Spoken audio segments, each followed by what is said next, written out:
የስላሴ ጉዳይ ስላሴ እነዚህ አምላኮች ይገርሞታል። ትናንትና 8 ፓስተራትና ቄሶች መጥተው ነበረ፣ ግን አልቻሉም ስላሴን ማስረዳት። ሶስቱ አምላኮች የክርስቲያኖች አምላክ አልገባንም እስካሁን መጽሐፍ ቅዱስ ላይ የለውም። ኢቭን አምላክም ለምን ይታዘላሉ ይራባሉ ምናምን ነገር። አሁን ጥያቄያችን እሱ ላይ ማስረዳት መቀጠል ይችላሉ ቅዱስ ሚካኤል? አልሐምዱሊላህ ወከፋ ወሰላተን ወሰላምን አላ ኢባዲህ ለዚነ አስጠፋ።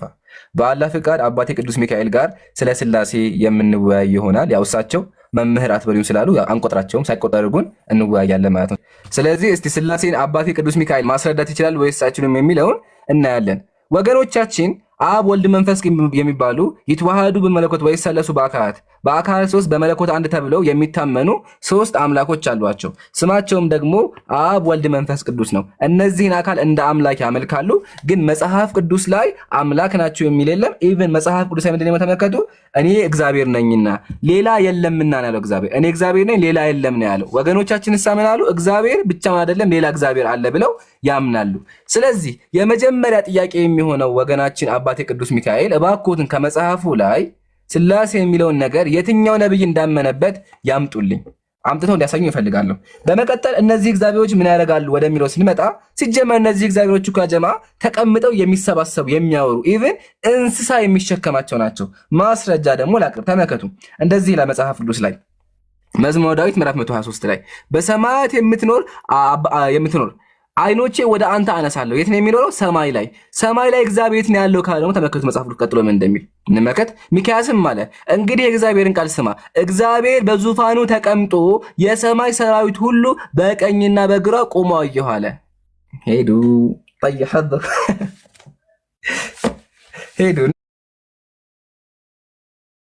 እና እግዚአብሔር እንስሳዎች ተሸክመውት ነው ያለው። ላሳያችሁ ተሸክመውት ደግሞ እንደሆነ ያው እነዚህ አንደኛው ለጌትነቱ ዙፋን ብርሃን አደረገ ካለ በኋላ የመጀመሪያ ፊቱ የሰው ፊት ይመስላል፣ የሶስተኛ ፊቱ የላም ፊት ይመስላል፣ አራተኛ ክንፍ አላቸው ያይናገር ይታያችኋል። እዚህ ጋር እግዚአብሔር አለ፣ አንበሳ አለ፣ ሰው አለ፣ በሬ አለ፣ ንስር አለ። እነዚህ ምን ያደርጋሉ? እግዚአብሔርን ይሸከማሉ። ያው ተመልከቱ፣ ከመጨረሻ እስከ ብርሃን አብያየ የለም። ጥቂት ብርሃን ባዩ ጊዜ ይፈራሉ፣ ይንቀጠቀጣሉ፣ ክንፋቸውን ያርገበግባሉ።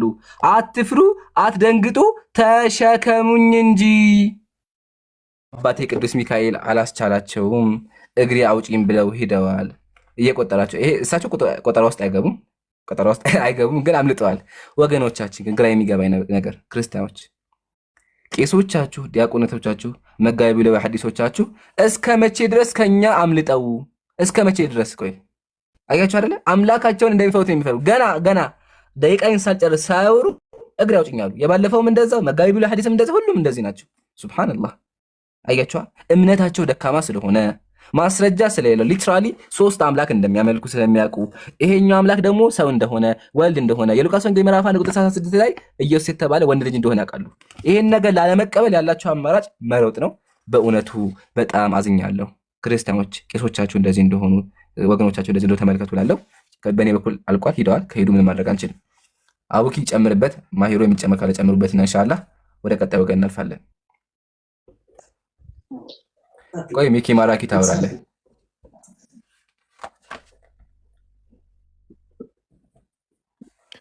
በመሰረቱ አንድ ነጥብ ልጨምር የአሁኑ ፖይንት ላይ ማለት ነው። ኢምራን ያመጣልን ጥቅስ የሚመለከተው ምን ነው? ሰዎች አማልክት ነን ነው፣ አምላክ ነን ነው፣ ሰዎች በሙሉ አማልክት ነን ብለን ነው ብሎ ነው ኢምራን እየሞገተ ያለው ማለት ነው። ይሄ የአጠቃላይ የኦርቶዶክሳውያን አስተምህሮ ነው። ባይዘው እሺ፣ የአጠቃላይ ኦርቶዶክሳውያን አስተምህሮ ነው። ምን ብለው ነው የሚያስተምሩት? ሰዎች አምላክ ናቸው ብለው ያስተምራሉ። በመጽሐፋቸው በሌላ መጽሐፋቸው ላይ ማለት ነው። የሰዎች አምላክ መሆን ብቻ ሳይሆን አምላክ እግዚአብሔር ሰው የሆነበት ምክንያት አዳም ሰው መሆን ይፈልግ ስለነበረ ታስተዋሳላችሁ አይደለ? ልክ ዘፍጥረት ምዕራፍ 3 ላይ እንዳለው ከኛ እንደ አንዱ ሆነ ሲባል ከኛ እንደ አንዱ ሆነ ኤኒሴንስ ምን ማለት ነው ይላል። አምላክ መሆን ፈልጎ ነበር፣ የጸጋ አምላክ ነበረ። ከዛ ወደ አምላክነት ከፍ ማለት ፈልጎ ነበር። አምላክ ትሆናላችሁ ብሏቸዋል ሰይጣን ማለት ነው። ስለዚህ ያንን የአዳምን ተምኔት ለማሟላት ነው ሰው የሆነው። ከዛ በኋላ የአዳምን ስጋ አንስቶ ምን አደረገው? አምላክ አደረገው ብሎ ያስቀምጣል። ልክፈትላችሁ መጽሐፈ ሚስጥር ምዕራፍ 1 ቁጥር 41 ተመልከቱ ምን እንደሚል። መጽሐፈ ሚስጥር ምዕራፍ በሌላ መጽሐፋቸው ላይ ማለት ነው ቁጥር የሰዎች አምላክ መሆን ሪቾ ሚዩት አድርጊ። ምን ይላል? ስለ ሰባሌውስ ትምህርት ካስተማረ በኋላ የሥላሴ ገጽ አንድ ቢሆን ኖሮ አዳም እንደ እኛ ሆነ ባላለ ነበረ። አዳም ከእኛ ጋር እንደ አንዱ ሆነ ያለው ግን ስለ ክርስቶስ ትስብእት ነው አለ። ትስብእት ማለት ሰው ስለመሆኑ ማለት ነው። ይኸውም በእግዚአብሔር ቀኝ የተቀመጠው የአዳም ስጋ ነው አለ። ታዩታላችሁ እዚህ ጋር የአዳም ስጋ ነው በእግዚአብሔር ቀኝ የተቀመጠው አለ። የእኛ ስጋ ማለት ነው። አንቺና እኔ የያዝነው ስጋ የአዳም ስጋ ነው፣ በእግዚአብሔር ቀኝ ተቀምጧል ብሎ ነው የሚያስቀምጠው። እና ይህንን ፖይንት ልጨምር ብዬ ነው። ይሄ ሚካድ ሀቅ አይደለም፣ እውነታ ነው። ቀጥሉ። ኸይር አቡኪ ጀዛከላህ። ያው ክርስቲያኖች ሰምታችኋል። እናንተ ራሱ ከመ አምላክ ናችሁ፣ እንደ አምላክ ናችሁ፣ አምላክ ናችሁ ይላል መጽሐፋችሁ። ይገርማል። እርስ በርሳችሁ ግን እንዳትመላለኩ የሚል ማሳሰቢያ ሰጣለሁ። ተመለሱ ተመለሱ። አባቴ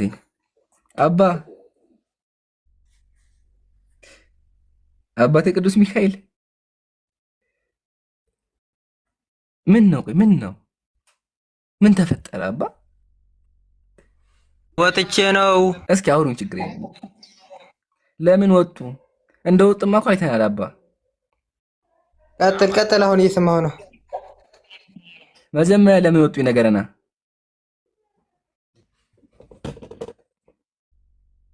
አፕሊኬሽን አሳንስ መጽሐፍ ለመመልከት አስቤ ነበር፣ ለዛ ነው የጠፋብኝ። በቃ ችግር የለውም። እሺ ያ በእኔ በኩል ያለውን ጨርሻለሁ። እስኪ ደግሞ 4 ደቂቃ ስጣቸው። አቡኪ ተመልሰዋልና እስኪ 4 ደቂቃ ወስደው ምን ያወሩ። አልሰማኸው? እንድገምልኝ? ይደገም ድጋሚ፣ ችግር የለውም እንደግመዋለን። እሺ አቡኪ ትችላለህ ሰዓት ማድረግ? ለማን ነው የምሰጠው? ፕሮፋይል ቀይር። አይ ይደገምልኝ ሲያሉ ይድገምላቸው። እኔ 3 ደቂቃ አድርገኝና በ3 ደቂቃ ይድገምላቸው። እሺ ለአባብዬ ሙሉ ውለታ ነው። ያው 3 ደቂቃ ጀምር። ኸይር እሺ፣ በድጋሚ ተገናኝተናል። ያው የቅድሞቹን ሐሳብ ደግሜ ያስቀምጣችኋለሁ። የመጀመሪያው ሐሳብ ምንድነው? ወገኖቻችን አብ፣ ወልድ፣ መንፈስ ቅዱስ የሚባሉ 3 አምላኮች ያመልካሉ። 3 አምላክ ያመልካሉ። ወገኖቻችን 3 አምላክ ያመለካችሁት ከየትኛው ማስረጃ ይዛችሁ ነው? ማስረጃችሁ ምንድነው የሚል ጥያቄ ቀርባለሁ። አንደኛ ለምን ወገኖቻችን አባት፣ ልጅና መንፈስ የሚባል ይሄኛው እናት፣ ይሄኛው አባት፣ ይሄኛው ደግሞ ልጅ የሆነ የተወላለዱ ይሄኛውን ያስረገዘ ይሄኛውን የወለደ አምላክ ያመልካሉ? ከየት እንደመጣ እንዲያሳዩኝ ይፈልጋሉ። ሁለተኛ ደግሞ እነዚህ አምላኮች የሚሸከማቸው እንስሳ ነው። 40 እንስሳ የሚባሉ ፍጥሮች ይሸከማቸዋል። አንበሳ፣ ሰው፣ በሬና አዋፍ ይሸከማቸዋል። ተመልከቱ እዚህ ጋር እንደሚል ድርሳነ ሚካኤል ላይ ጥቂት ብርሃን ባዩ ጊዜ ይንቀጠቀጣሉ፣ ይደነግጣሉ፣ ክንፋቸውን ያርገበግባሉ። አትፍሩ፣ አትደንግጡ፣ ተሸከሙኝ እንጂ ይላቸዋል እግዚአብሔር እንስሳዎቹን ተሸከሙኝ፣ ምን ነካችሁ ተሸከሙ እያለ ይጮህባቸዋል። ይሄ አካል ታዲያ በምን ሂሳብ ነው አምላክ የሆነው? እንስሳ ተሸክሞት ያለ ማለት ነው። አንደኛ ጥያቄ ይሄ ነው። ሁለተኛ ደግሞ መጽሐፋችሁን ገልጠን ስናነበው ምን የሚል ነገር እናገኛለን? ተመልከቱ እዚህ ጋር የሥላሴ ሶስትነት ካለ በኋላ የሥላሴ አካል ሶስትነት እንዴት ነው ቢሉ አካል ማለት ከራስ ፀጉር እስከ እግር ጥፍር ያለው ድረስ ያለው ነው አለ። ሰምታችኋል? አካል ማለት ከራስ ፀጉር እስከ እግር ጥፍር ያለው ነው ይላል። ስለዚህ አምላካቸው እግዚአብሔር ምን አለው? ከእግር ጀምሮ እስከ ጥፍር ድረስ አለው ማለት ነው። ጥያቄ ግን መንፈስ ቅዱስ መንፈስ ነው አይደለም? መንፈስ ቅዱስ መንፈስ ከሆነ ከእግዚአብሔር ከአፉ ነው የሚወጣው። ከእግዚአብሔር አፍ የሚወጣ ከሆነ ያ ከእግዚአብሔር አፍ የወጣው አካል እንዴት በሆነ ፀጉር የያዘው? ግን እዚህ ጋር መሳይ ብንመለከት ፓራክሊጦስ እያለ ትከሻ እንዳለው ምናምን ይናገራልና መንፈስ የሆነው አምላካችሁ ከአምላኮቻችሁ መካከል አንደኛው አካል ለምንድነው ፀጉርም ያለው አካል የሚያው? ተመልከቱ ምሳሌ ያው ሰይፈ ሥላሴ ምን ይላል? ፓራክሊጦስ ሆይ እንደ ሰው ፀጉር ላልሆነ የራስ ፀጉር ሰላምታ ይገባል። ፓራክሊጦስ አምላክ ነው። ምን አለው? ፀጉር አለው። መለኮታዊ ራስ አለው። ጭንቅላት አለው። ጭንቅላት እያለው ራስ እያለው አናት እያለው እንዴት ነው አምላክ ያላችሁት? ለምን? መንፈስ ነው በእናንተ መንፈስ ቅዱስ ከእግዚአብሔር አፍ የሚወጣ ስለሆነ። ይሄን ነገር እባክዎትን በመረጃና በማስረጃ አድርገው ይመልሱልኝ። ሙስሊሞች መልስ እንፈልጋለን ማለት ነው። በተጨማሪ መጽሐፍ ቅዱስን ገልጠን ስናነበው እግዚአብሔር ትንቢተ ሆሴዕ የሚል እግዚአብሔር ተመልከቱ ምን እንደሚል ልጇ እንደተነጠቀባት ድብ እገጥማቸዋለሁ፣ የልባቸውን ስር እቀዳለሁ፣ በዚያ እንደ አንበሳ እበላቸዋለሁ፣ የምድረ በዳ አውሬ ይነጣጥላቸዋል ይላል እግዚአብሔር። እበላችኋለሁ፣ እንደ አንበሳ አጋጠማለሁ ይላል እግዚአብሔር። ጥያቄ እግዚአብሔር እንደ አንበሳ አጋጠማለሁ ያለው ከማን ጋር ነው? ምን አድርገውት ነው? አምላክ ነው። አምላክ እደበድባቸዋለሁ ሲል የሆነ አያስኬድም። እገጥማቸዋለሁ እጋጠማለሁ ነው ያለው። በዚያ እንደ አንበሳ እበላችኋለሁ ነው ያለው እና አምላክ እዚህ ጋር ምን አጋጥሞት የሚል ነገር ጥያቄ ቀርባለሁ። እስኪ መልሱን ደግሞ ከእርሶ እንሰማለን። አመሰግናለሁ። 4 ደቂቃ አሉት አባ። ሲዘጋጁ ተዘጋጅቻለሁ። አስጀምር በሉኝ ላስጀምርሎት። እሺ ጀምረ ችግር የለ። እኔ የአሁን ላወራት የማይረባ ንግግር ጥያቄ እየጠየቅኩ ነው የማወራው እኔ። ስለዚህ ደቂቃውን አይፈልጉትም ነው? ችግር የለም፣ ክፈተውና ይጨረስ። ችግር የለውም። አንድ ከመለሰ ችግር የለውም። አንድ ጥያቄ ጠይቀዋለሁ። እሷን ከመለሰ በአውራራው ላይ ነው የምጠይቀው። አይ አይደለም፣ የጥያቄና መልስ የሚያብራሩት ነገር የለም ነው የሚሰብኩት ነገር የለም። አሁን አይደለም፣ አሁን ብቻዬን ባወራ አትሰሙኝም። አሁን የዋሻትን ውሸት ያመጣታል ከመጽሐፍ ምን ላይ እንዳለች እሷን ያሳየኛል። ይቀጥላለሁ። እድል እሰጥዎታለሁ። እድል እሰጥዎታለሁ። ምን ያደርጋሉ መሰለህ? በቃ መጀመሪያ ስጠን። ችግር መጀመሪያ ስጠን። ቆይ አባቴ፣ መጀመሪያ አሁን ምን ያደርጋሉ መሰለህ? ቆይ አሁን አወያይንም ከአወያይም ጋር ሳይሰሙ ከተወያይ ጋርም ሳይሰሙማ ችግር ነው የፈጠሩበት። ጥሩ አይደለም። አሁን ምን ያደርጋሉ መሰሎት? እሱ ለምሳሌ የሰበከው ትምህርት አለ። እርሶ የሚስበኩ ስላሴ የሚሰበክ ነገር የለውም። ክርስትና ሰው ይታዘባል። ይስበኩ እና መጀመሪያ ከዛ ከሰበኩ በኋላ ሪፊቴሽን ታይም እሰጣታለሁ። ወይ ደግሞ ሪፊቴሽኑ ይቀርና ጥያቄና መልስ ይሆናል። ኢምራን ይሄን ኬት ነው ያመጣው ይላችኋል። እርሶም ይሄን ኬት ነው ያመጣችሁት ይላችኋል ማለት ነው። ስለዚህ 4 ደቂቃ ከእንደገና ደግሞሎታለሁ።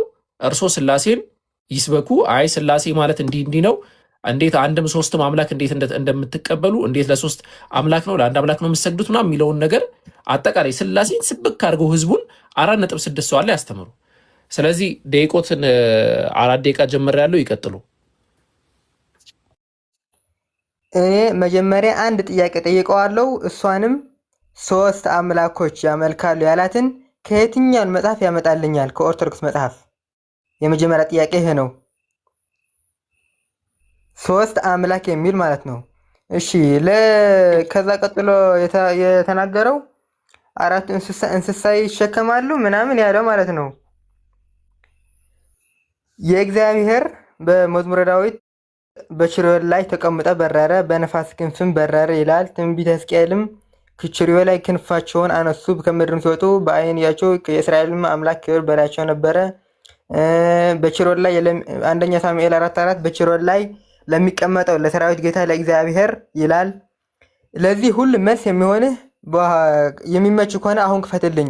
መዝሙረ ዳዊት ትርጓሜ ምዕራፍ 103 ቁጥር 3 ክፈትልኝ። አሁን ኢምራን የሚመች ከሆነ ክፈትልኝ።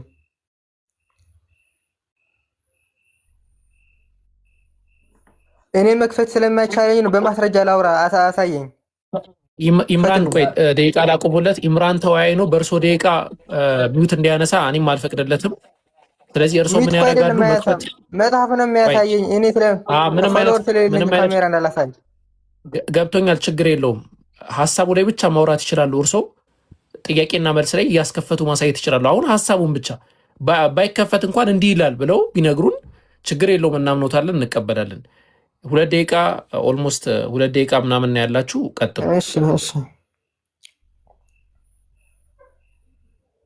እሺ በችርዮን ላይ የሚቀመጠው በእንስሳ ላይ የሚቀመጠው የተባለው አሁን ምን ያሳየኝ? መጨረሻ ላይ የሚመቸው ከሆነ ያሳየኛል። እግዚአብሔር በችርዮን ላይ ተቀምጠ በረረ ሲባል በመዝሙር 103 ቁጥር 3 ትርጓሜ ላይ ያለ አምላክ በፍጡራን የሚቀመጥ ሆነ ሳይሆን የክብር መገለጫ እንደሆነ በደንብ አድርጎ ይገልጸዋል። እዛ ላይ ታየዋለ ማለት ነው።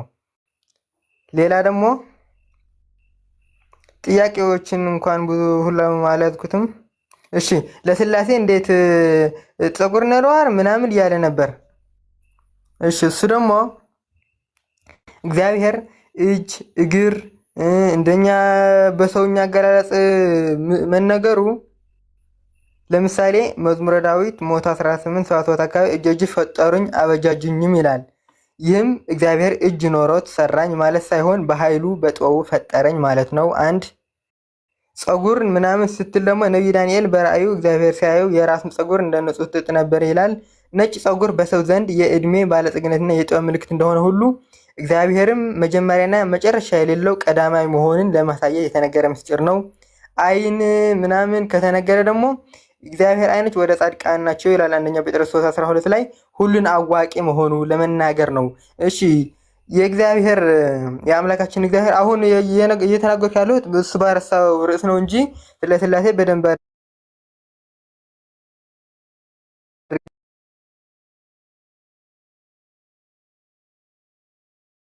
አንድ ሁለተኛ ደግሞ እንደዚህ ስንል ደግሞ እግዚአብሔር መንፈስ ነውና የሚታይ የሚዳሰስ አካል የለውም።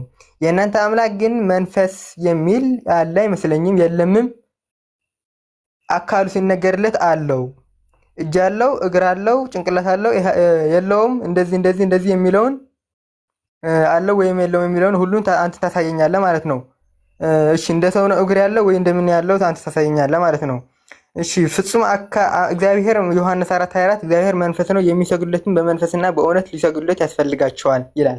መለኮታዊ አካል ሰፊ ረቂቅ በሁሉ ቦታ የመላ ስለሆነ አንድ ሰው አካል የሚዳሰስ ወይም የሚቆራረስ ክፍለ አካል ፀጉር፣ ጥፍር፣ አጥንት የለውም። ነገር ግን አብ፣ ወልድ፣ መንፈስ ቅዱስ እያንዳንዳቸው የየራሳቸው ፍጹም ገጽ እና ፍጹም መልክ አላቸው። ይሄም መንፈስ ነው፣ የሚታይ የሚዳሰስ አይደለም። ነገር ግን በእግዚአብሔር ግን ፍጹም መልክ ፍጹም ገጽ አለው። እሺ በቃኛል። አሁን ጥያቄ ልድገምለት። መጀመሪያ ሶስት አምላክ ያለኝን ያሳየኛል። ሁለተኛ ቆይ እንትን ያደርጋሉ ደቂቃ አለው እሱ ለራሱ ደቂቃ አለው። እንደው ያነቡትን መጽሐፍ ቢሰጡን ይሻል ነበረ ብናነበው። ኦኬ ኢምራን አሁን 3 ደቂቃ ሰጣለሁ። 3 ደቂቃ ኦኬ። 3 ጥያቄና መልስ ታደርጋላችሁ። ሪፒቴሽን ብዙ አሁን መጀመሪያ መልሱን መልስልኝ። ወደ ላይ አልፈልግም። ይረሳል። ቦታ አለው ነው። ጥያቄውን መዝግበው ያዙ። አሁን እየመዘገብኩ ነው። እርሶም መዝግቡ ወረቀት። አሁን የጠየቅኩን መልስልኝ፣ ችግር የለውም። እሺ መልሳለሁ። የሚታል በደቂቃ አቡኪ 4 ደቂቃ አስጀምርልኝና 2 ዙር አውርተን ከዛ ጥያቄና መልስ አድርገን እንለያያለን። ችግር የለውም። እሺ አሁንም በሚያሳዝን ሁኔታ ሥላሴን ከመጽሐፍ ቅዱስ አውጥተው ማሳየት አልቻሉም። እንደው የሆነ መጽሐፍ ነው ያነበቡት፣ የሆነ መጽሐፍ ገልጠው እሱን ነበር ሲያነቡ የነበሩት። አባቴ ቅዱስ ሚካኤል የሆነ ቄስ የጻፈው መጽሐፍ ከሚያነቡልን ከመጽሐፍ ቅዱስ ላይ ሥላሴን የሰበከ አካል ቢያሳዩን ይሻል ነበር፣ ግን አልቻሉም። ይሄን ያልኳቸው አምላካቸውን ከመጽሐፍ ቅዱስ ማውጣት አይችሉም። ለምን? 3 አምላክ ያመልካሉ። መጽሐፍ ቅዱስ ደግሞ የሚያውቀው አንድ አምላክ ነው። ይገርማችኋል። እግዚአብሔር መጽሐፍ ቅዱስ ላይ ከ29 ቦታ በላይ ስለ እርሾ ያወራል። ስለ እርሾ እንጀራ ስጋግሩ እርሾ አርጉበት አታርጉበት፣ ስለ እርሾ ስለ ዳቦ አጋጋገር ያወራል። ግን ይሄን ባወራበት አፉ አንድ ቀንም የተዋሃዱ በመለኮት ወይ ሰለሱ በአካላት ብሎ አያውቅም። 3 አካል ናቸው ብሎ አያውቅም። የለም መጽሐፍ ቅዱስ ላይ ማሳየትም አልቻሉም። ጥያቄ አምላካችሁ ስለ ዳቦ አስጨንቆት ያወሩ አምላካችሁ 3 ከሆነ ለምንድን ነው ስለ ሶስትነቱ በአካል ሶስትነቱ ያልተናገሩ የሚል ጥያቄ አቀርባለሁ። ኢቭን መጽሐፍ ቅዱስ ላይ እግዚአብሔር ተመልከቱ ስለምን እንደሚያወራ ያው እንደዚህ ነው የሚያወራው። እግዚአብሔር እንደተወደደች ሚዳቋ ትሆነ ጡቷ ሁልጊዜ ታርካ ያ የሚናገረው እግዚአብሔር። ስለዚህ ነገር ሲያወራ ለምንድን ነው ስለ ሥላሴ ያልነገራቸው? አባ ባኮትን ከመጽሐፉ ላይ ሥላሴን አውጥተው ያሳዩ። ቀጥሎ እግዚአብሔር አካል የለውም አይነ ሲባል እኮ ምሳሌያዊ ነው አሉ። ማስረጃ ከመጽሐፍ ቅዱስ ገልጠው የትኛው ቦታ ላይ ነው ይሄ በምሳሌ ደረጃ የተቀመጠው? እኛ ግን መጽሐፋችሁን ገልጠን ማሳየት እንችላለን። እግዚአብሔር ሊትራሊ አካሎት አሉ። ተመልከቱ ምሳሌ እዚህ ጋር ምን እንደሚል ይሄ መጽሐፍ ሃይማኖተ አበው ምን ይላል? ለእግዚአብሔር አይኖች ጆሮዎች እንዳሉት መጽሐፍት የተናገሩት የቀሩት እንዳሉት እናምናለን። እግዚአብሔር ምን አለው? አይንና ጆሮ አለው እናምናለን፣ ነገር ግን አይመረመርም አይታሰብም ይላል። ስለዚህ እግዚአብሔር የማይታሰብ የማይመረመር ጆሮና አፍንጫ አለው። እንቀጥላችሁ መጽሐፈ ተመልከቱም እንደሚል ዙም ላድርገው እንዳልታይ ደግሞ። እሺ እንደዚህ ይላል፣ በአዳም ላይ ያለው መልክ ሁሉ በአብ በወልድ በመንፈስ ቅዱስ ላይ አለ። ራስም ቢሆን ገጽም ቢሆን ጆሮ፣ አይን፣ አፍንጫ፣ ብብቶችም ቢሆኑ ለአብ ለወልድ ለመንፈስ ቅዱስ ሙሉ አካል አላቸው። ስለዚህ እግዚአብሔር እርሶ እንዳሉት ሳይሆን ክደውታል፣ አጭበርብረዋል። ግን ደግሞ ሊትራሊ እግዚአብሔር አምላካችሁ እግር ብብትም አለው ማለት ነው። ይሄ በማስረጃ ሳይታ ኢቭን እሱን እንተውና አምላካችሁ ከርስ ያለው አምላክ ነው። ማስረጃ ያቀርብ። እሱን ደግሞ ያው እንመልከት። መጽሐፋቸውን ከፍተን ቃል በቃል ምን እንደሚል እዩ። ያው አብ ወልድ መንፈስ ቅዱስ ሆይ የፍጥሯን ሁሉ ከርስ ለፈጠረ ለማይመረመር ከርሳችሁ ሰላምታ ይገባል። እግዚአብሔር ያው ከርስ አለው። ኢቭን እሱን እንኳን ብንተው መጽሐፈ ሚስጥር ላይ እግዚአብሔር የሚያደርገው አንድ ነገር ተመልከቱ ምን እንደሚያደርግ መጽሐፈ ሚስጥር እዩ። ሕዝቅኤልም አለ የእግዚአብሔር መንፈስ ያዘኝ፣ በረጅምም ተራራ ላይ በአናቴ አቆመኝ አለ። እግዚአብሔር መንፈስ ቅዱስ ከሶስቱ አምላኮቻችሁ አንደኛው ይህ አምላክ ሰዎችን እየያዘ በአናታቸው የሚተክል አምላክ ነበር። ለምን እባክዎትን እስካሁን ያሰቡትን ነገር አልመለሱም። ማስረጃም አላቀረቡም። ማስረጃ ከፍተው ለማሳየት ይሞክሩ። አይ ቲንክ አብኪ አስወጥተው ልቀጥል። ለማንኛውም እንደዚህ ላይ ተፈከሩ። እዚህ ጋር ደግሞ እግዚአብሔር አለ ሕዝቤ ከእኔ ተለይቶ አጸያፊ የሆነ ስራ በመስራት ላይ ይገኛል። እንግዲህ አንተም ሂድና ዘማዊ ሴት አግባ፣ ከእርሷም የዝሙት ልጆችን ውለድ ይላል እግዚአብሔር። እግዚአብሔር ነቢያቶቹን ዝሙት ስሩ ይላቸዋል። ያው የዝሙት ልጆችን ውለድ ያለው ማን ነው? እግዚአብሔር። ያ መጽሐፍ ቅዱሱ 19 እትም ላይ ትንቢተ ሆሴዕ ምዕራፍ 1 ላይ ይሄ ነው ያለው። ጥያቄያችን አምላካቸው እንደዚህ የሚያደርግ ከሆነ ሰዎችን ዝሙት የሚያሰራ ከሆነ በአናታቸው የሚዘቀዘቅ ከሆነ ሶስት አካል ካለው እንዴት ነው አምላክ የሆነው? ከየት ነው ያመጣችሁት? ሲጀመር ሶስት አካል አለ የሚለውን ነገር ከየት ነው ያመጣችሁት? ለመጨረሻ ጊዜ ያሱት ነገር ለመለስና ከዛ ይቀጥላሉ። እርሱ ምንድን ያሉት? ሶስት አምላክ የሚል ነገር ከመጽሐፋችን ገልጠው ያሳዩን። ያው እንደ መጽሐፍ እንኳን ባገልጽ ያው እዚህ ጋር አባት ልጅ መንፈስ፣ አባት ልጅ አይደለም፣ ልጅ አባት አይደለም። ሁሉም የራሳቸው አካል አላቸው። በአካል የተለያዩ ሶስት አካላት አሉ። ሊትራሊ ሶስት አምላክ ነው ያላችሁ። እንደ መጽሐፍ እንኳን ክፈት ካለው መጽሐፍ ልክፈት፣ ችግር የለውም። ሙስሊም ካለ ማስረጃ አያወራም። ያው መጽሐፍ ሰይፈ ሥላሴ ተመልከቱ። የገዥነታቸው ባህሪ አንድ የሆነ ሶስት ጌቶች ናቸው። ልጨምር፣ አሁንም ልጨምር፣ አያልቅም እኮ ማስረጃ። ልጨምር አሁንም ማስረጃ። መጽሐፈ ሰይፈ ሥላሴ ምንድን ነው የሚለው? ዛሬ ሶስቱ ጌቶች በድንኳን ውስጥ እንደተስተናገዱ። ስንት ጌቶች? ሶስት ጌቶች። ቡም! ያው ማስረጃ ቅርብ ያለው። ስለዚህ ወገኖቻችን ሶስት አምላክ ታመልካላችሁ። አባ ቅዱስ ሚካኤል ባኮትን የሚችሉ ከሆነ መጽሐፋችሁን ገልጠው ከመጽሐፍ ቅዱስ ላይ የትኛው ቦታ ላይ ሶስት አካል ያለው ኢቭን ደግሞ ሶስት አካል ለምን ያመልካሉ የሚለውን ነገር በደንብ አድርገው ይመልሱ። ግን እስካሁን መልስ እያየሁ አይደለም።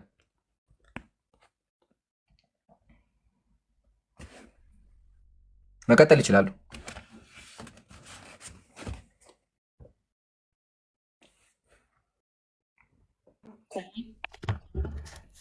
አሁን ስም አንድ በአንድ መጠየቅ ነው የሚሻለው። አሁን ስንት ጥያቄ ጠይቀህ የትኛውን መልስልህ? አሁን መጀመሪያ መልስልህ። የምጠይቀህ እኔ መልስ አሁን አልመልስልህም። እጠይቅሃለሁ፣ ትመልስልኛለህ። አቁም፣ ችግር የለውም። ሰዓት እናቋርጠው። ኖ እንደዛ የለም። ጥያቄና መልስ አለው። ግን አሁን የትኛውን ልበል? እስካሁን የፈለጉት አምስቱ የፈለጉት ሶስት ጌቶች ላይ ምን ሶስት አምላክ ነው? ሶስት ጌቶች ማለት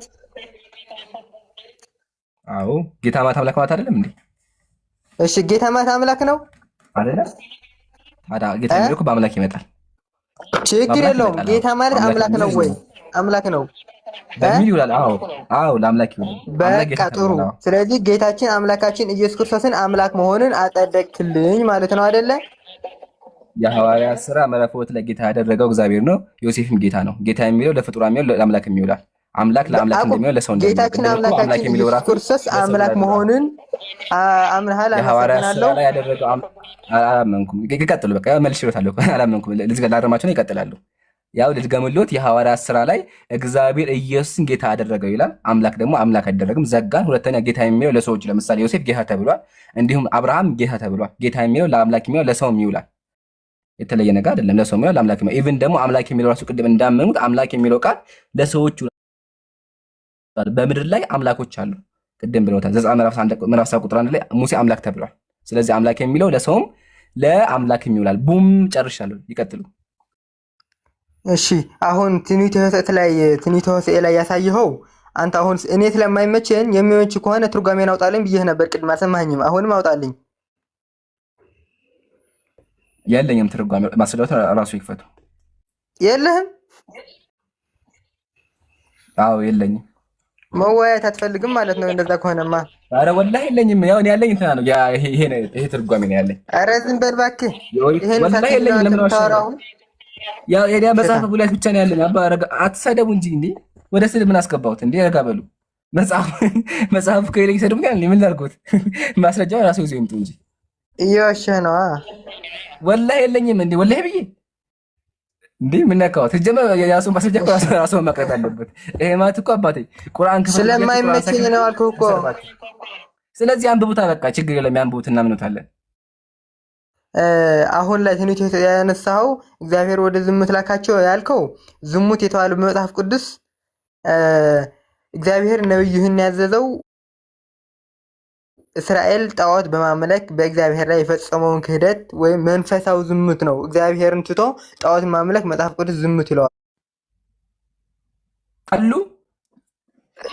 አሉ አይሰማም እንዴ? ምን አሉ? ተቋርጦብኝ ነበር። ይቅርታ ሞባይል ስተካረገ ምን አሉኝ? አንድ ጥያቄ አድርገህ ጠይቅልኝ። ሁሉም አንድ ጊዜ ላስታውሳቸው አልቻልኩም። አንድ ጥያቄ ስጠይቀኝ አይሳደቡ እባክዎትን፣ አባ አይሳደቡ። ቆይ አንዴ መቼም ሞት ላቁት። አይሳደቡ፣ ስድብ ጥሩ አይደለም። አይ ቲንክ ሲሳደቡ ነበር መሰለኝ። አትሳደቡ። አልተሰደብኩም እንዴ? ሲሳደቡ ነበር ብለዋል። አሁን ራሳችሁን ችላችሁ ማስረጃችሁን አቅርበው ያስረዱ። ስላሴ ያስረዱ። ቀጥሉ። በቃ እኔ ማስረጃ ማቅረብ አይመቸኝ አይቻለኝም እያልኩ እኮ ነው። በአንዲት መዋዕል ነው ያለችኝ። አይሰማም። ስለዚህ ያንብቡትና እናምኖታለን። ያንብቡት፣ አይክፈቱ፣ ያንብቡት።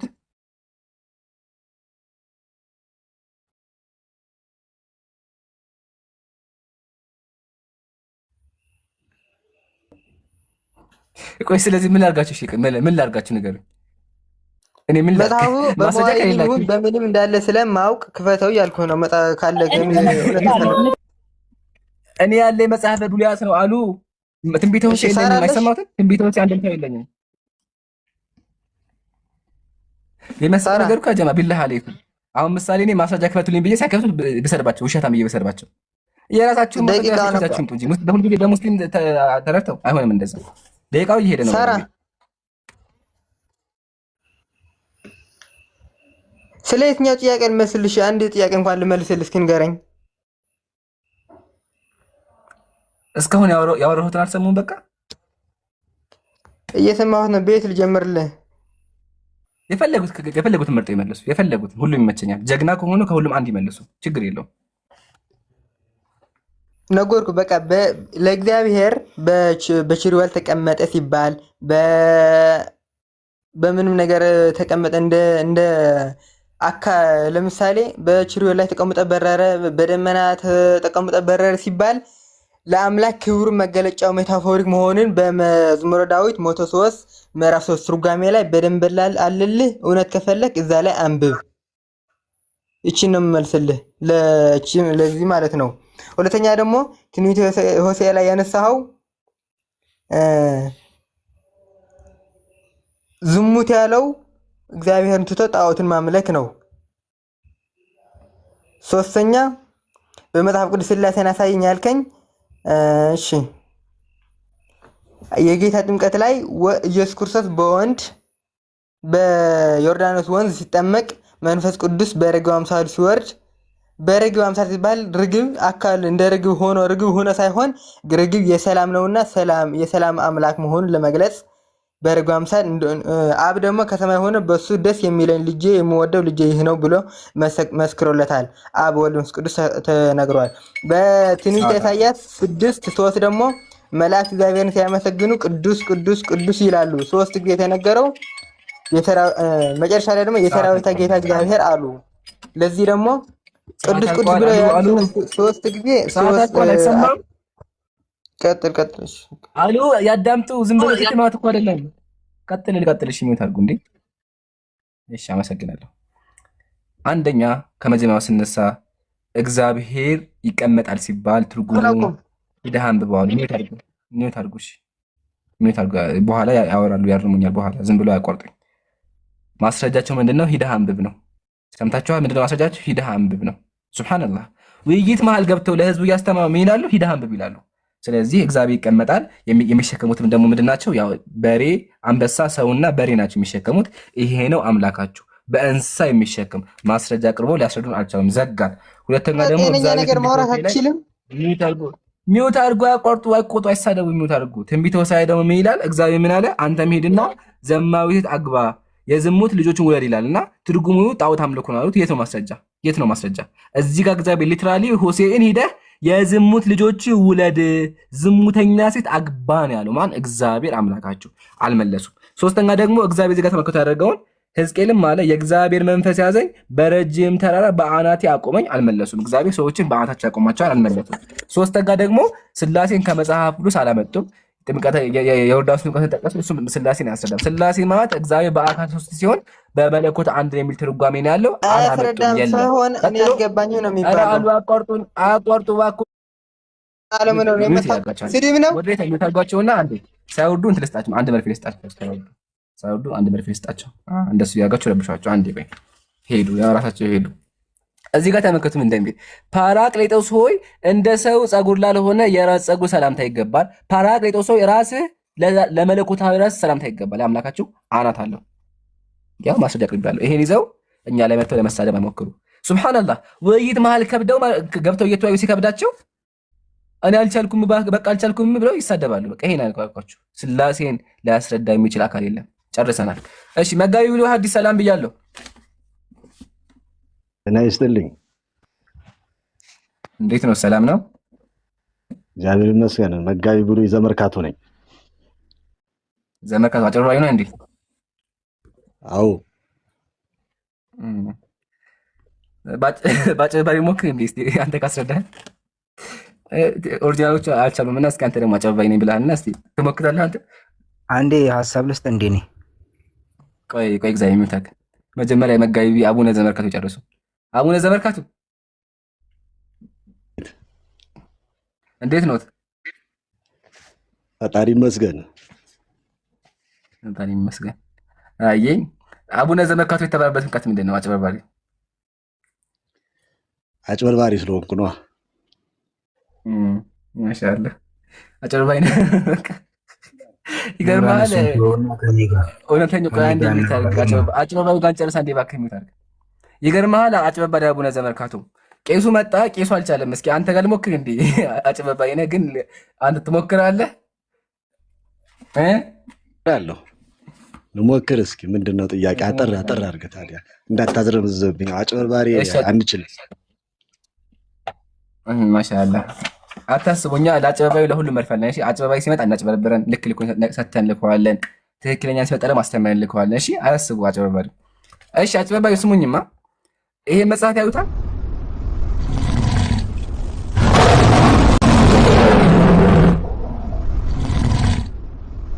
የሚለው ማንን ብሎ አሳታውቁ ያሳይ።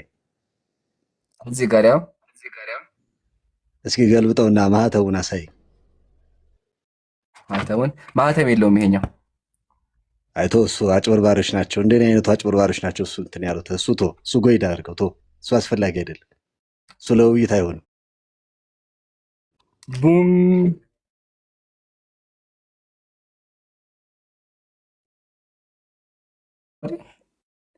አንበሳው ሊበላይ ፈርቼ። አይ ችግር የለም፣ ያጋጥማል። እሺ ሊቀጥል። አሁን እድለኛ ነኝ እኔ አንተ አንበሳ አስወርድኩልህ። አይ እሱ ያጭበርባሪዎች ነው።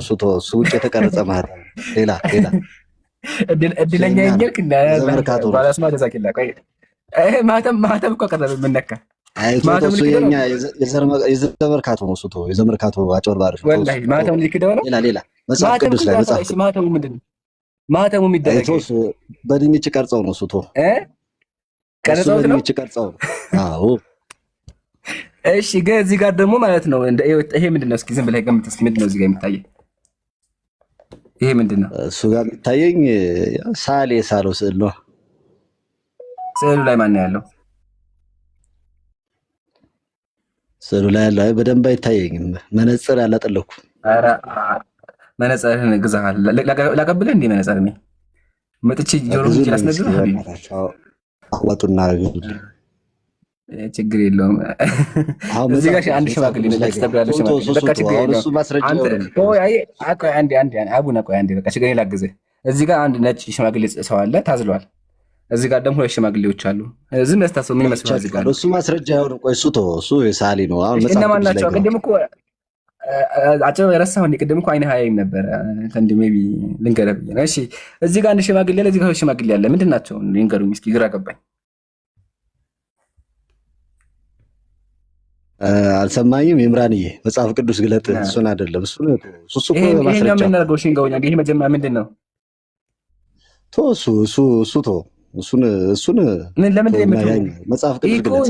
እሺ ይሄ ለምን ነገሩኝ እስኪ። አንድ ያልገባኝ ነገር ለምን ይሄ ችግር የለም። እሱን ቀስ ብለን 50 ደቂቃ ወስደን እሱን ወደፊት አስረዳሃለሁ። አሁን ወደ መጽሐፍ ቅዱስ አሁን ነው እንጂ ወደፊት አሁን ያስረዱ እንዴ? የሽማግሌ አምላክ እንዴት ነው የሚመለከው እንዴ? ግራ ገባኝ እኮ ነው። የሸመገለ ሽማግሌ ያው እዚህ ጋር ሸመገል ሽማግሌ አልፋና ይላል። ኦሜጋ ዘላለም የሚኖር አንድ አምላክ አለን ብለን እናምናለን። ስለዚህ ሶስት አምላክ ሶስት ሽማግሌ ያው ሶስት ሽማግሌ አይን ያለው መጽሐፍ ያው ቅዱስ ገለጽ ቆይተው መጽሐፍ ቅዱስ ይሻላል። ያው ሶስት ሽማግሌ ቁርአንና መጽሐፍ ቅዱስ ላይ እናውራ። ሶስት ሽማግሌ መጋቢት ሶስት ሽማግሌችን ጨርሱልኝ አንዴ። ሶስት ሽማግሌ ይላል ምንድን ነው ሶስት ሽማግሌ? እሺ ደቂቃ ያዝና እንግዲህ ሚውት ላድርግ። አይ ላጨበባይም አይሆንማ። እርሱ እኮ አቡነ መጋቢ ብሎ ሐዲስ ዘመርካቶ ነኝ ብለዋል።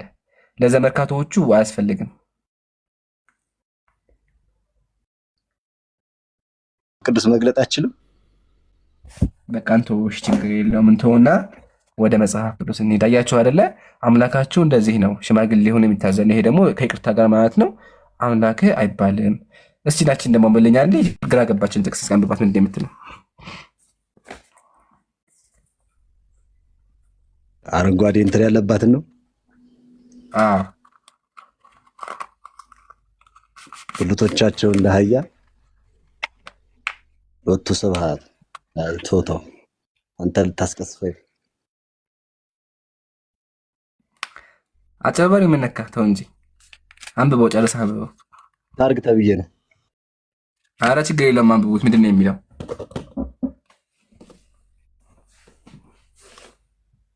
ሎቱ ስብሐት አንብብልኝ። ታዛዥ ነኝ። ታዛዥ ነኝ። አንብበው መጋቢ ይታያል። ብልቶቻቸው እንደ አህያ ዘራቸውንም እንደ አለሌ ፈረስም ሆኖ በፊትወት በሚቃጠሉ ወንዶችም ተማረከች ነው የሚለው። ምን ማለት ነው? ምን እየተከናወነ ነው ያለው? ሚውት ነህ አይሰማም። ድጋሚ ገዝተላክሽ የምታወራው ቆይ ሚውት ነህ ድጋሚና አትሰማም። ከስር አጨባሪው ምን ትላለህ? ነገርኩ እኮ ነገርኩ። ምን ነገርኩ? ምንድን ነው እሷ ምን እየተባለ ንገረኝ እስኪ። እግዚአብሔር ምን እያወራ ነው ያለው? ተናጋሪው እግዚአብሔር ነውና እግዚአብሔር ስለምንድን ነው እያወራ ያለው? እሱን ነው አንተ እንትን ማለት የፈለግከው ይምራንዬ? እሱን ግን እኮ ስለ ስላሴ እንትን እያወራ መጽሐፍ ቅዱስ ላይ የለም እያልክ ነበር። በቃ መጀመሪያ ይህን አሳፈረ። አያቸው አጭበርባሪ ሲመጣ መጽሐፉ ላይ እንደዚህ እንዲያፈር አድርገን የምናወርደው። አጭበርባሪ ብትሆንም አናልፋችሁም። እሺ። ስለዚህ ሌላ ጊዜ መጋቢ ብሎ ሐዲስ ዘመርካቶ አጭበርብሩ፣ በትክክለኛ አካውንት መጥተው ያውሩን። እሺ። ማጭበርበር ጥሩ አይደለም። ግን እዚህ ጋር እየተናገረ ያለው ማን ነው? እግዚአብሔር ነው። ንስሐ ግቡ ጊዜ ሳያፍዱበት። መጋቢ ዘመርካቶ ዘመርካቶ ምን ይላሉ? ሄዱ እና ይሄን ያላችሁ እኛ ያቸው አጭበርባሪ ይመጣም አጭበርባሪነቱን አሳይተን መጽሐፉ አሳይተን የምናወርደው። እሺ እግዚአብሔር ሰላም ብያለሁ። ኧረ እኔ ቆይቻለሁ ከይቅርታ። ቆይ ሳራ እንዴት ትቀጥያለሽ? አንቺ ደንበኛ ነሽ፣ ችግር የለውም። እዚህ ዘመዳችን ሰዎች ችግር የለም፣ ጠብቂ። እሺ እግዚአብሔር ታላቅ ነው። እንዴት ነህ? ይጋ እሺ ከአንተ ጋር ያው እንዴት ነህ? እንዴት ነው? ሰላም ነው አለን አልሐምዱሊላህ። እንዴት ነህ ወገኔ? እንዴት ነው ወንድሜ? አማን ናችሁ? ለዓለማቱ ጌታ ምስጋና ይገባው። ሰላም ነው አለ። አንተሳ እንዴት ነህ? አለ ወንድሜ። እኔ የምልህ ኢምራኔ፣ አይ ስማኝማ፣ እኔ ከምልህ በፊት ማለት ነው ድምጼ ይሰማል? እኔ ልበልና ስማኝማ። አሁን ስምህ ላይ ምን ይላል መሰለህ? በደንብ ይሰማል ወንድሜ። አሁን ምን አልከኝ አንተ? እግዚአብሔር ታላቅ ነው አልከኝና የትኛው እግዚአብሔር ነው ታላቅ? ወይስ ደግሞ እግዚአብሔሮቹ ታላቅ ናቸው ነው የሚባለው? ደህና ነኝ። እኔ ድምጽ ይሰማል? አይ ኢምራን በደንብ ይሰማል። እሺ ኢምራን፣ የስላሴን አንድነትና ሶስትነት ከመጽሐፍ ቅዱስ አስረዱ ብለሃል አይደል? እኔ ላስረዳ። መጽሐፍ ቅዱስ ጥቅስ ልስጥህ። ከሱ በፊት ምን አልከኝ መሰለህ? እግዚአብሔር ታላቅ ነው አልከኝ አይደለ?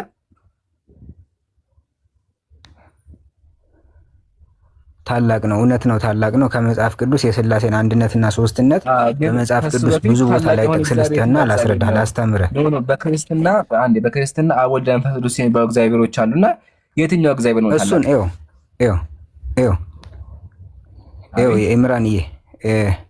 ኢምራንዬ ወንድሜ ይኸውልህ አንድ ነገር ልንገርህ። በመጽሐፍ ቅዱስ ብቻ እናውራ። ይሄ አንተ ያዝከው ስዕል ማለት ነው። እኛንን የምንገለገልበት እኛንን የምናውቀው እሱን ተወውና ገድላቱን ምናምን ለእኛ ለክርስቲያኖች ተወልንና በመጽሐፍ ቅዱስ የእግዚአብሔርን ኃያልነት የእግዚአብሔርን ገናነት አንድነቱና ሶስትነቱን ላስረዳህ ላስተምርህ። እዚህ ላሉ ሰዎችም መማሪያ እንዲሆን በመጽሐፍ ቅዱስ እናወራ። መጽሐፍ ቅዱስን አታምንም ግን ላስረዳህ። እሺ ትላለህ ወይስ?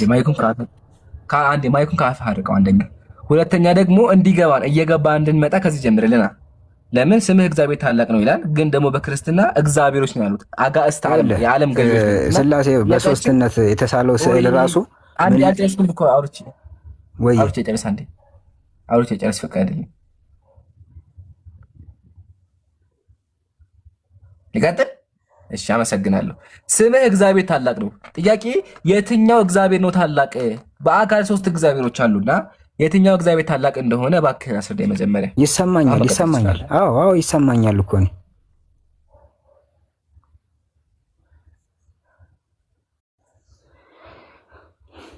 እሺ በመጽሐፍ ቅዱስ ላስረዳ።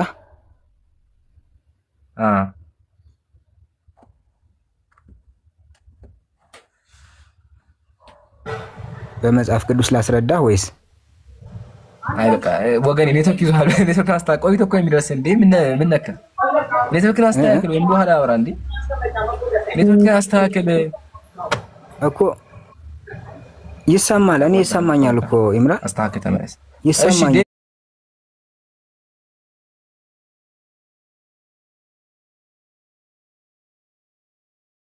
ሰላም ብያለሁ።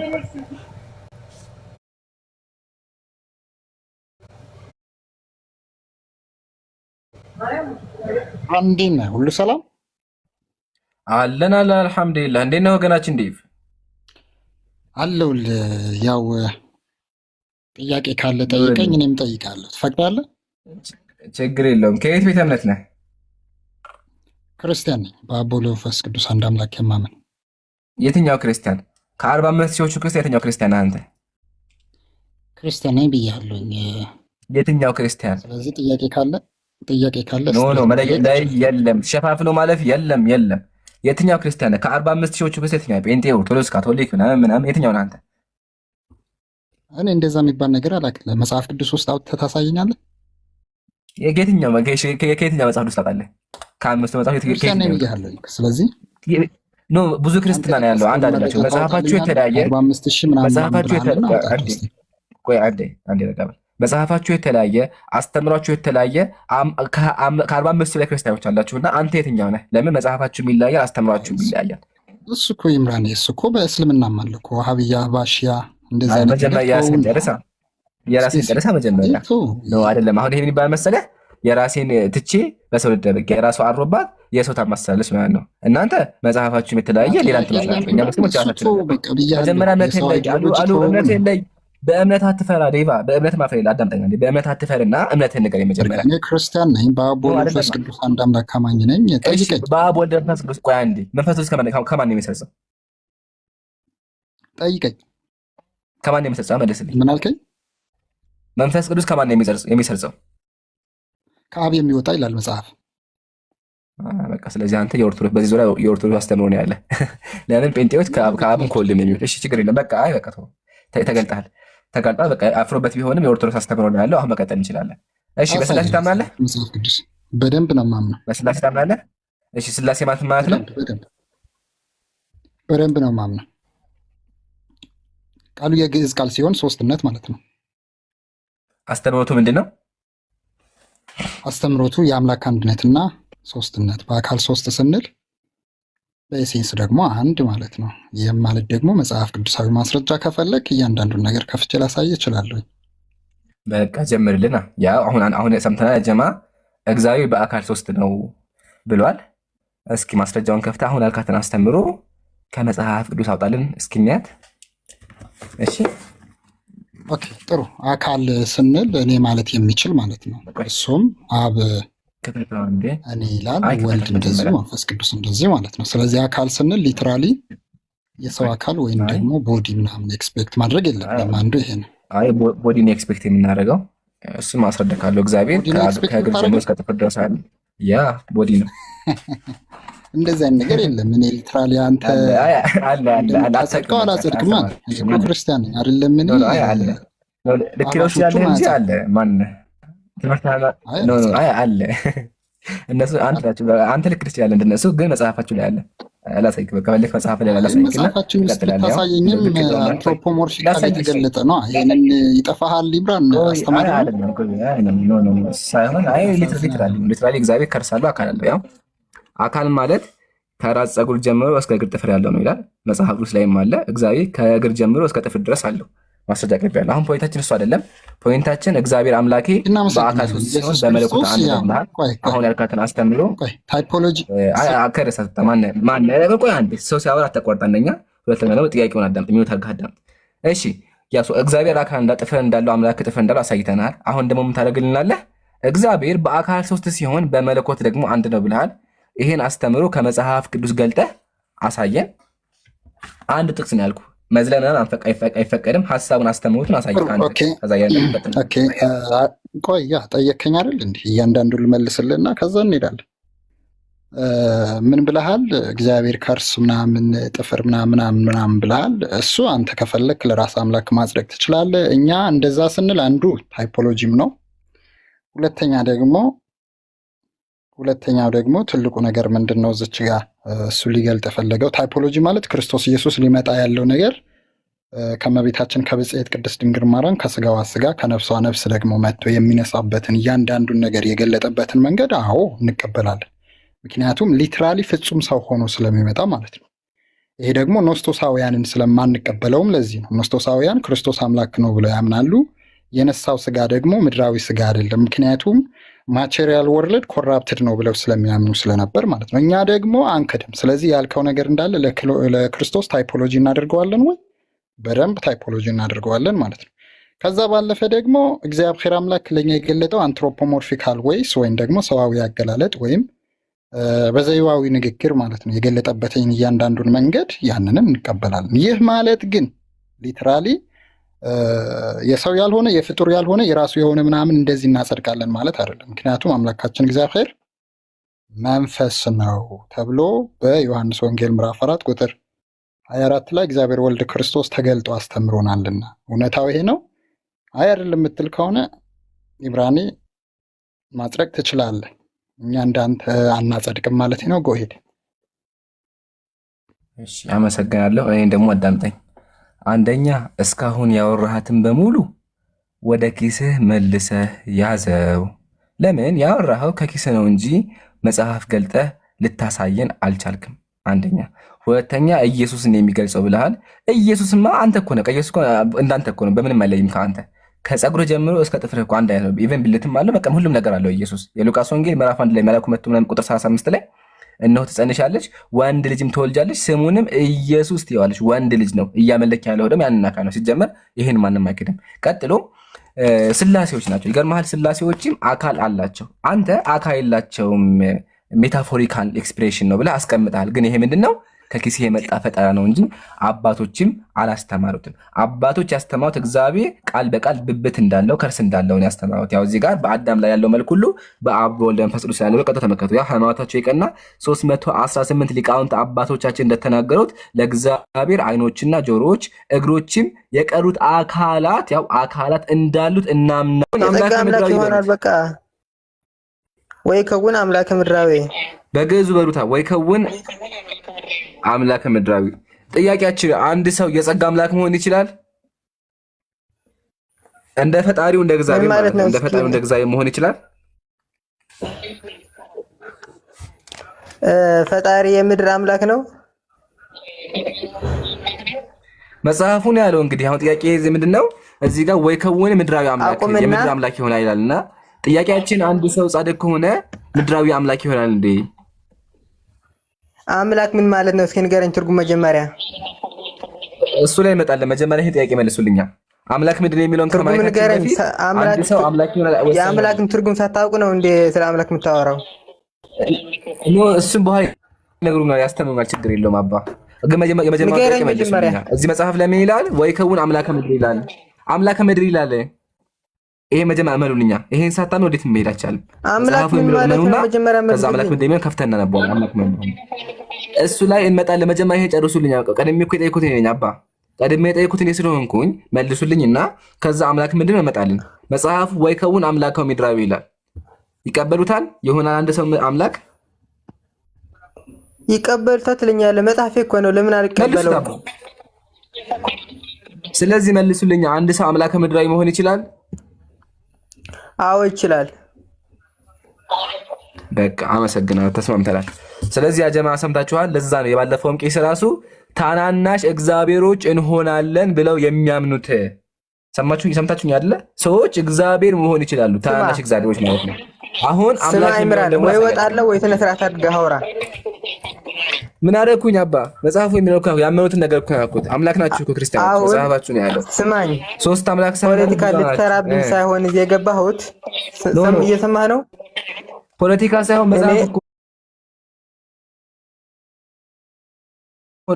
የእግዚአብሔር ቃል መጽሐፋችሁ ፖለቲካ ነው። እንደ አባ መጽሐፋችሁን ፖለቲካ ተረጋጋ። ነው መጽሐፉትን ፖለቲካ ይበሉ። መጀመሪያ ነው መጽሐፉትን እንትን ይሄ ፖለቲካ ይበሉ። ያንተን ወሬ እንጂ የመጽሐፉን አላልኩም እኔ። አዳምጥ። መጽሐፉን ነው አውጣ። እንደሚያወራት መጽሐፉን ነው አባ። መጽሐፉ ላይ አምላካችን ስማ ይላል። ስማ አምላካችን እሺ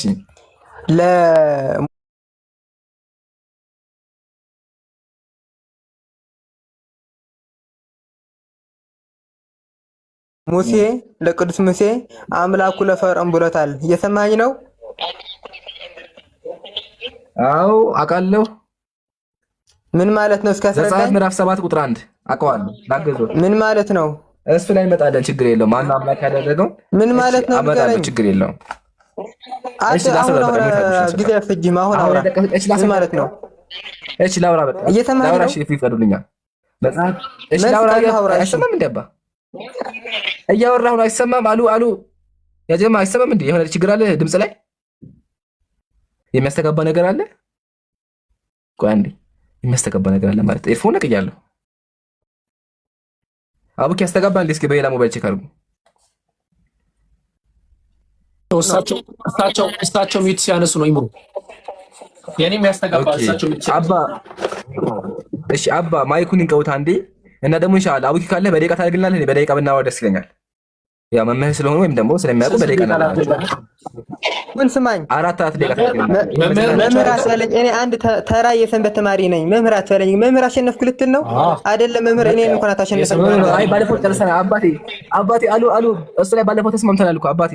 ረሱት እንዴ መምህር አሉት ብዬ ጨርሰናል እኮ። መምህር አይበሉኝ ብለው ተስማምተናል። አንልም ከመምህር አባቴ ቅዱስ ሚካኤል ነው ያለው። እሺ አይቆጡ፣ ችግር የለውም። መጀመሪያ ሀሳብ ያስቀምጥና ከዛ በኋላ በደቂቃ እንጀምራለን። ችግር የለውም። አምላክ ማለት ማን እንደሆነ ያላሳዩት አምላክ ማለት ትርጉም እንደሆነ የመጽሐፍ ቅዱስ መዝገበ ቃላት እንደዚህ ይላል።